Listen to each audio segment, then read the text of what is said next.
Hello guys, আমি সজলা, তোমরা দেখছো স্টাডি বিটেল। তো আজকে আমি জটিল শব্দের ডিপ ডিসকাশনের পার্ট 2 নিয়ে আলোচনা করব। 1 নম্বর পার্টে আমরা 3টে শব্দ দেখেছিলাম এবং সেগুলোকে ডিপলি ডিসকাস করেছিলাম তোমাদের সাথে, যে কিভাবে শব্দগুলোর উচ্চারণ হচ্ছে। সেখানে ভাওয়েল ব্লেন্ডিংও ছিল। আজকে এখানে 7টা শব্দ তোমরা দেখতে পাচ্ছ। যদি তোমরা এই শব্দগুলোর উচ্চারণ আগে থেকে করে নিতে পারো, অবশ্যই তোমরা কমেন্টে লিখতে পারো। যদি না পারো তাহলে আমি একদম ডিপলি এইগুলো তোমাদের সাথে ডিসকাস করব। তোমরা যদি এরকম টাইপের শব্দ আরও অন্য কোনো জায়গায় দেখতে পাও, ডেফিনেটলি তোমরা নিজে নিজেই সেই শব্দগুলো উচ্চারণ করতে পারবে। কেননা এই শব্দগুলোর ভিতরে কি আছে সেই সমস্ত বিষয়গুলো কিন্তু আমি ইন ডিটেলে আলোচনা করব তোমাদের সাথে, ঠিক আছে? তো তার আগে আমি তোমাদের একটা বিষয় বলে নিই, প্রত্যেকটা ক্লাসেই বলি যে যদি পরপর দুটো কনসোনেন্ট দেখা যায় তাহলে তার মাঝখান থেকে ভেঙে নিতে হবে। এই পার্টটা এইদিকে আলাদাভাবে উচ্চারণ করব, এই পার্টটা এইদিকে আলাদাভাবে উচ্চারণ করব। এবং যদি দেখতে পাই ভাওয়েল কনসোনেন্ট ভাওয়েল আছে তাহলে এখান থেকে ভেঙে দেবো, মানে আগের ভাওয়েলটা আলাদাভাবে উচ্চারণ করব, পরে যা আছে সেটা আলাদাভাবে উচ্চারণ করব। এই বিষয়টা তোমাদের কিন্তু একটু মাথায় রাখতে হবে। প্রথম শব্দ আমরা যেটা দেখতে পাচ্ছি সেখানে লেখা আছে RETAIN। এখানে জটিল যে বিষয়টা হতে পারে সেটা হচ্ছে এই যে দুটো ভাওয়েল একসাথে আছে, AI একসাথে আছে, এটার উচ্চারণ কি হবে এটা নিয়ে অনেকে দ্বিধাদ্বন্দ্বে থাকে। একদম ডিটেলে কিন্তু আমি পুরো বিষয়টাকে তোমাদের বারবার বলছি, বোঝাবো। তোমরা কিন্তু এরকম টাইপের শব্দ যদি পরবর্তীকালে দেখো যেন নিজে নিজে উচ্চারণ করতে পারো। এখানে তোমরা দেখতে পাচ্ছ যে এখানে ভাওয়েল আছে, কনসোনেন্ট আছে, তারপর আবার ভাওয়েল আছে। তাহলে এখান থেকে ভেঙে নিলাম।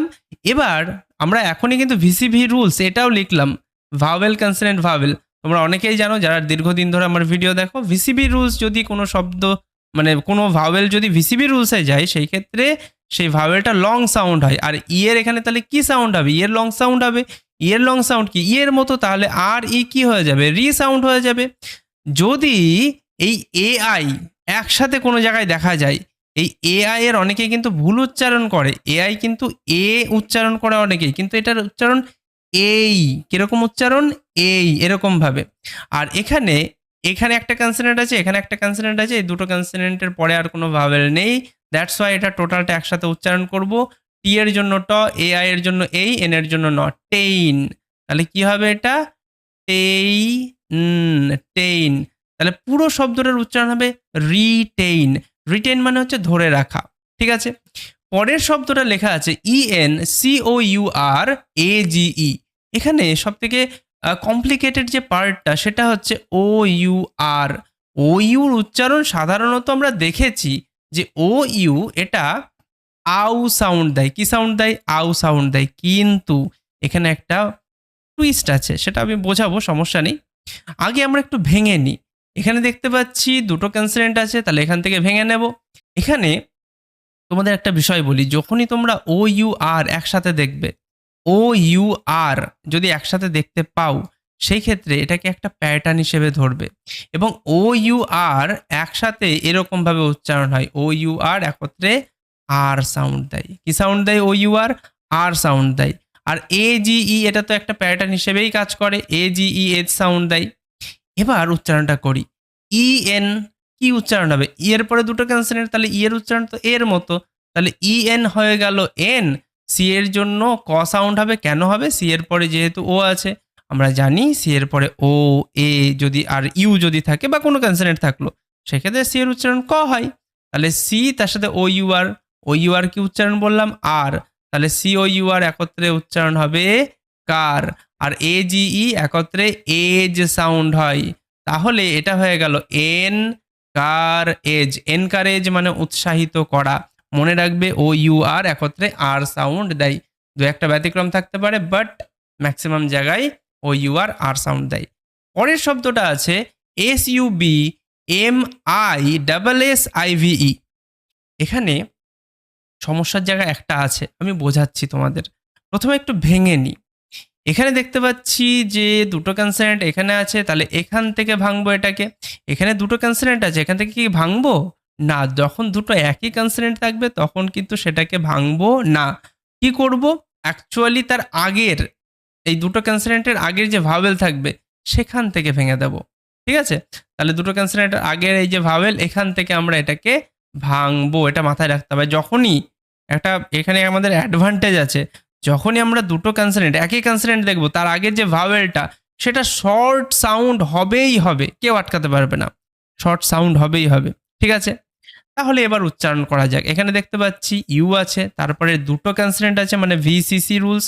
তাহলে ইউর উচ্চারণ শর্ট হবে, ইউর শর্ট সাউন্ড হয় আয়ের মতো, এস ইউ বি হয়ে গেল সাব, ইউর উচ্চারণ হয়ে গেল সাব। এম আই এখনই বললাম যে একই দুটো কনসোনেন্ট তার আগের যে ভাওয়েলটা থাকবে সেটা সবসময় শর্ট সাউন্ড হবে। তাহলে এম আই কি হয়ে যাবে, আয়ের শর্ট সাউন্ড ই এর মতো, এম আই হয়ে যাবে মি। এইখানে বিষয়টা হচ্ছে ভাওয়েল কনসোনেন্ট ভাওয়েল দেখছি মানে ভিসিবি রুলস দেখছি, তাহলে এখানে কি আয়ের উচ্চারণটা আয়ের মতো করব? না, এখানে আয়ের উচ্চারণ আয়ের মতো করব না। কেন করব না? কারণ এস আই ভিই এটা একটা word pattern. S I V E যেখানেই আমরা দেখতে পাবো এস আই ভিই, এটা মানে ভিসিবি রুলসে মনে হচ্ছে বাট ভিসিবি রুলসে যাবে না, এটার উচ্চারণ হয়ে যাবে সিভ। যখনই এস আই ভিই দেখতে পাবো কি হবে উচ্চারণ? সিভ। তাহলে ডাবল এস একই হয়, আমরা ইংরেজিতে ডাবল কনসোনেন্টের জন্য ডাবল সাউন্ড পাই না, কিন্তু মানে ডাবল একই কনসোনেন্ট থাকলে ডাবল সাউন্ড পাই না, একটাই সাউন্ড হয়। তাহলে double S I V sieve, ঠিক আছে। তাহলে হয়ে গেল S U B sub, M I mi, sub mi, তার সাথে সিভ, সাবমিসিভ, সাবমিসিভ নতশির মানে ঝোঁকা আর কি, এরকম বোঝায়, ঠিক আছে, সাবমিসিভ। নেক্সট শব্দ হচ্ছে O B S T I N A T E. এখানে সমস্যার জায়গাটা হচ্ছে তিনটে কনসোনেন্ট একসাথে আছে। যখন তিনটে কনসোনেন্ট একসাথে থাকে তখন আমাদের একটু সমস্যায়, দুটো কনসোনেন্ট থাকলে তার মাঝখান দিয়ে ভেঙে দিলাম, আরামসে উচ্চারণ করে নিলাম, কোনো সমস্যা হচ্ছে না। বাট তিনটে কনসোনেন্ট যখনই একসাথে থাকবে তখন আমাদের একটু সমস্যা হয়। কিচ্ছু সমস্যা নেই, একদম আরামসে এটাকে উচ্চারণ করতে পারবে। দেখো ভাঙতে পারবে, অ্যাকচুয়ালি উচ্চারণ তো করতে পারবে, ভাঙতেও পারবে আরামসে। দেখো কিভাবে ভাঙবে, যখনই তিনটে কনসোনেন্ট একসাথে আছে মাঝখানের কনসোনেন্টটা এস যদি থাকে, মাঝখানের কনসোনেন্টটা যদি এস থাকে কোনো কিছু ভাববে না, আগের কনসোনেন্টের সাথে এই কনসোনেন্টটাকে মানে এসটাকে রাখবে, আগের কনসোনেন্টের সাথে এসটাকে রাখবে একদম, ঠিক আছে এটা। বা তিনটে কনসোনেন্ট থাকলেও সাধারণত প্রথম দুটো কনসোনেন্টকেই অ্যাকচুয়ালি আমরা জুড়ে দেব, এটা ইজি হয় উচ্চারণ করার ক্ষেত্রে, ঠিক আছে, এটা মাথায় রাখবে। আর এখানে দেখতে পাচ্ছি ভাওয়েল কনসোনেন্ট ভাওয়েল, তাহলে এইখান থেকে আলাদা করে দেবো, ঠিক আছে। আর এখানে যা আছে টোটালটা একসাথে রাখবো, ঠিক আছে, এখানে আর ভাঙার মতো কিছু নেই। এখানে যেহেতু সাইলেন্ট ই আছে এখান থেকে আর আমরা এরকমভাবে ভাঙবো না, এখানে যা আছে সাইলেন্ট ই থাকলে টোটালটা একসাথে রেখে দিই আমরা। এবার আমরা উচ্চারণ করতে পারি, ও এর পরে দুটো কনসোনেন্ট আছে তাহলে ও এর উচ্চারণটা অ এর মতো হবে, শর্ট সাউন্ড হবে। বিএস বয়ে শয় এরকম ভাবে, তাহলে অবস এরকম উচ্চারণ হবে, ও বিএস কি হবে অবস, ওকে অবস সাউন্ডটা করবে কিন্তু তোমরা অবস। এখানে আই লেটার দেখতে পাচ্ছি, তারপরে একটা কনসোনেন্ট ছেড়ে আর একটা ভাওয়েল আছে, তাহলে এটা কি ভিসিবি রুলসে যাবে? না, ভিসিবি রুলসে যাবে না। তোমাদের এর আগে অনেকবার শিখিয়েছি আমি যে আই লেটার যদি শব্দের মাঝখানে থাকে, অর্থাৎ আয়ের এদিকেও ভাওয়েল আয়ের এদিকেও ভাওয়েল যদি থাকে সেই ক্ষেত্রে শব্দের মাঝখানে আই বোঝাই। আই যদি শব্দের মাঝখানে থাকে আয়ের শর্ট সাউন্ডই হয়, লং সাউন্ড হয় না, দ্যাটস ওয়াই টি আই এখানে টি সাউন্ড হবে। আর এ টিই যদি শব্দের শেষে থাকে এটা একটা প্যাটার্নের মতনই কাজ করে, এ টিই এট সাউন্ড হয়, এটাও ভিসিবি রুলসে যদি ফেলা যাবে কোনো সমস্যা নেই, কিন্তু শর্টকাট প্যাটার্ন হিসেবে মনে রাখা যেতে পারে এ টিই এট, ঠিক আছে। তার সাথে এন এর জন্য ন, তাহলে কি হয়ে যাবে টোটালে নেট। তাহলে কি হলো পুরো শব্দটা অবস্টিনেট, অবস্টিনেট, অবস্টিনেট একগুয়ে বা অনর, ঠিক আছে। পরের শব্দটা দেখো ভালো মতো, এই শব্দটা দেখবে এখানে কিন্তু অনেক কিছু বোঝার আছে। এখানে আমরা দেখতে পাচ্ছি ভাওয়েল কনসোনেন্ট ভাওয়েল, এখান থেকে আলাদা করে দেবো, আবার ভাওয়েল কনসোনেন্ট ভাওয়েল এখান থেকে আলাদা করে দেবো।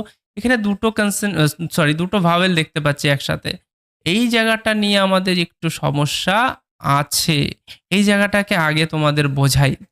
যখনই আমরা আই ই দেখতে পাই কোনো শব্দে সেই ক্ষেত্রে সাধারণত আই ই এর উচ্চারণটা ই এর মতনই হয়, ই সাউন্ড হয়। আমরা দেখেছি অনেক শব্দ আছে, ঠিক আছে, যেমন একটা শব্দ আমি বলতেই পারি, থিফ শব্দটা তোমরা দেখেছো, THIEF, থিফ, থিফ কথার অর্থ হচ্ছে চোর, এখানে আই ই সাউন্ড হচ্ছে, তো ভালো কথা। কিন্তু যদি আই ই এর পরে আই ই এর পরে এন চলে এলো, সেই ক্ষেত্রে কিন্তু আই ই আলাদা আলাদাভাবে উচ্চারিত হয়।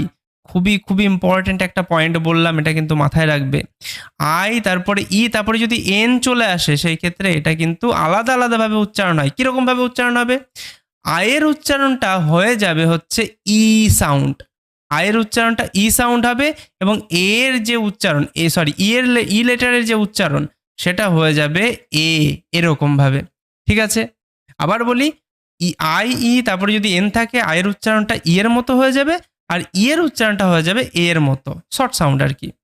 তাহলে এখান থেকে আমরা একটু ভেঙে নেব। ঠিক আছে, এবার শব্দটাকে আমরা উচ্চারণ করি। যেহেতু এটা ভাওয়েল কনসোনেন্ট ভাওয়েল পেয়েছি, ও এর উচ্চারণটা ও এর মতো হবে, লং সাউন্ড, তাহলে ও। এখানে বি পেয়েছি, তারপরে ই পেয়েছি, তারপরে এখানে দেখতে পাচ্ছি আই আছে, তারপরে আবার একটা ভাওয়েল আছে। তো এখানে এই ইটা ভিসিবি রুলসে যাবে, তাহলে বিই একত্রে কি হয়ে যাবে? বিই একত্রে হয়ে যাবে বি সাউন্ড। এখানে আমি বললাম যে আই ই তারপরে যদি এন থাকে তাহলে আয়ের উচ্চারণটা ই এর মতো হয়, তাহলে ডিই কি হয়ে যাবে? ডিই হয়ে যাবে হচ্ছে ডি সাউন্ড। আর ই এন টি, এনটির জন্য নয় টয়ে, আর ই এর জন্য এ সাউন্ড হবে, তাহলে কি হবে এখানে? এন্ট।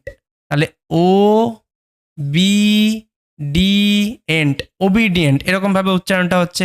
ওবিডিয়েন্ট কথার অর্থ হচ্ছে বাধ্য বা অনুগত। ওবিডিয়েন্ট বানানটা কিন্তু খুবই খুবই ইম্পর্টেন্ট, অনেক জায়গায় তোমরা দেখতে পাবে। তারপরের যে শব্দটা, এই শব্দটাও খুবই ইন্টারেস্টিং, একটু ভালো মতো দেখো। এখানে লেখা আছে SUPER FICIAL। এইখানে এখানে দেখতে পাচ্ছি আই এ আছে, আই এ যখন দেখতে পাবো আমরা তখন কিন্তু এটাকে আলাদা আলাদাভাবেই উচ্চারণ করতে হয়। এর আগের দিনের ক্লাসে ওই বিষয়টা আমরা দেখেছি, যখন আই এ আছে তখন আই আলাদাভাবে উচ্চারণ হচ্ছে, আর শব্দের শেষে যদি এ এল থাকে সেটা আল সাউন্ড হয়। ঠিক আছে, তারপরেও আমি একটা শর্টকাট দিই, যদি তোমরা কোনো জায়গায় CIAL দেখতে পাও, এটাকে একটা প্যাটার্নের মতো নেবে। এটাকে তোমরা শিয়াল এরকমভাবে উচ্চারণ করতে পারো, শিয়াল এরকমভাবেও পারো, বা এটাকে কিন্তু আরেক ধরনের প্যাটার্ন হিসেবে উচ্চারণ করা হয়, সেটা হচ্ছে শল। শল এই সাউন্ডটাও কিন্তু করা হয়, এটা কিন্তু বেশি অ্যাপ্রোপ্রিয়েট, শল সাউন্ডটা তোমরা এটা বেশি দেখতে পাবে।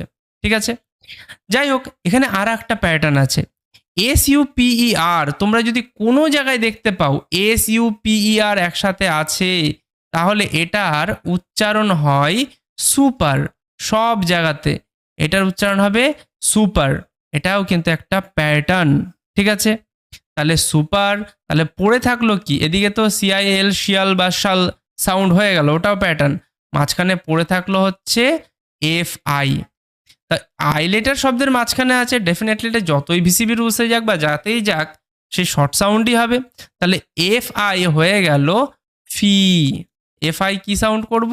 ফি। তাহলে সুপার ফি তার সাথে শিয়াল, সুপারফিশিয়াল বা সুপারফিশিয়াল দু রকমভাবে উচ্চারণ করতে পারো। Superficial or superficial, both are correct. Okay, মানে অগভীর বা উপরিভাগের এরকম মানে হয়। ঠিক আছে, লাস্ট যে শব্দটা, এটা খুবই খুবই ইম্পর্টেন্ট, এখানে অনেক কিছু বিষয় আছে, ভালো মতো বোঝো। এখানে দুটো কনসোনেন্ট দেখতে পাচ্ছি, আলাদা করে দিলাম। এখানে ভাওয়েল কনসোনেন্ট ভাওয়েল দেখতে পাচ্ছি, এখান থেকে আলাদা করে দিলাম। TUAL, এটা একটা ওয়ার্ড প্যাটার্ন। TUAL যদি একসাথে থাকে এটার উচ্চারণ হয় চুয়াল। এটার উচ্চারণ কি হবে? চুয়াল। TU চু সাউন্ড হবে, ইউর জন্য উ সাউন্ড হবে, টি এর জন্য এখানে চ সাউন্ড হবে। এটা একটা ওয়ার্ড প্যাটার্ন, ভালো মতো মাথায় রাখবে কিন্তু বিষয়টা। যাই হোক, ভালো কথা। এখানে আর কন্ট্রোল ভাওয়েলের ব্যবহার আছে, তোমরা দেখতে পাচ্ছ, আমরা জানি AR ER IR, ঠিক আছে, UR, এই সবগুলোই কিন্তু আমরা আর সাউন্ড করে থাকি, আর সাউন্ড। তাহলে PER কি সাউন্ড হবে? PER এটার সাউন্ড হবে হচ্ছে পার। এখানে ই আছে, তারপরে একটা কনসোনেন্ট, তারপরে কিন্তু আবার ভাওয়েল আছে। এটা ভিসিবি রুলসে যাচ্ছে, কিন্তু এটা মাথায় রাখবে, কিন্তু এই চুয়াল এর আগে ভিসিবি রুলস কাজ করে না। চুয়ালের আগে ভিসিবি রুলস কাজ করে না। যেহেতু ভিসিবি রুলস কাজ করে না মানে শর্ট সাউন্ড হবে। তাহলে পিই কি সাউন্ড হবে? পিই পে সাউন্ড হবে। কি সাউন্ড হবে? পে সাউন্ড হবে। কেন হবে? কেননা চুয়াল এই যে TUAL এর আগে ভিসিবি রুলস কাজ করে না মানেই ভাওয়েলের শর্ট সাউন্ড হবে। ঠিক আছে? তাহলে পুরো সাউন্ডটা হবে পার পে চুয়াল। পার পে চুয়াল মানে অবিরাম বা চিরস্থায়ী, এরকম ভাবে মানেটা হবে। আই হোপ যে শব্দগুলো তোমাদের বোঝালাম তোমরা বুঝতে পেরেছো, এবং এরকম টাইপের শব্দ যদি তোমরা কোনো জায়গায় দেখতে পাও তাহলে পরের থেকে তোমরা নিজেই সেগুলোকে ভেঙে ভেঙে উচ্চারণ করতে পারবে। তোমাদের থার্ড কিছুর সাহায্য নিতে হবে না আশা করি। তো তোমরা এগুলো ভালো মতো প্র্যাকটিস করবে, এবং তোমাদের কোনো অসুবিধা হলে, কোনো সমস্যা হলে কিছু বুঝতে অবশ্যই আমাকে কিন্তু কমেন্টে জানাবে। আর দেখা হচ্ছে পরবর্তী কোনো ক্লাসে। ততক্ষণের জন্য ভালো থাকবে, সুস্থ থাকবে। টাটা।